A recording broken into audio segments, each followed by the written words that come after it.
So far, every method assumes the relationship between ingredients and outcome is a straight line or at least straight after a transformation. But some relationships genuinely curve. When the data bends, your model must bend too.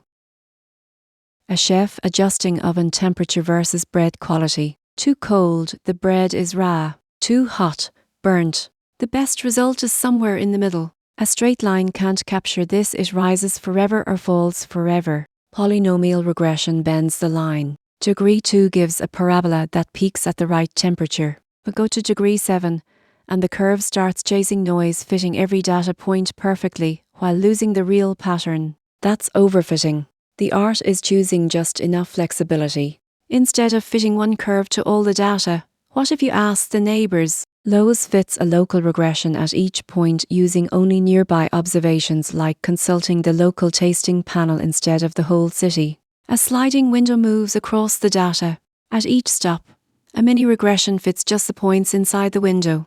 The result is a smooth, flexible curve with no fixed functional form. The bandwidth parameter controls the window width, narrow tracks every bump, wide smooths everything. In RNA-seq, LOWESS normalizes map plots by fitting locally to expression level dependent trends. Support vector regression doesn't chase every data point. Instead, it draws a corridor or two of acceptable error around the prediction. Points inside the two are close enough. Only the outliers that touch or exceed the two walls actually ship the fit. These are the support vectors.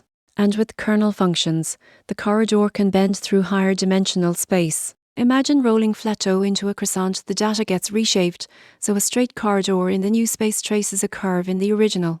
This handles the complex, nonlinear relationships in protein structure prediction. Why trust one chef when you can consult 500? Random forest builds hundreds of simple decision trees. Each tree sees a random sample of dishes and a random subset of ingredients. Each makes a crude prediction on its own, but average all 500 opinions, and the collective wisdom is remarkably accurate. No single tree is good, but the ensemble smooths out individual errors. This handles nonlinear interactions, non-monotonic relationships, and the messy reality of biological data where no single equation fits. In gene regulatory networks, random forest captures interactions that linear models miss completely. 4 methods for curved relationships. Polynomial for known shapes. LOWESS for flexible local fitting. SUR for high-dimensional corridors. And random forest for collective intelligence from many simple models. One more stop, the head chef's quality control station.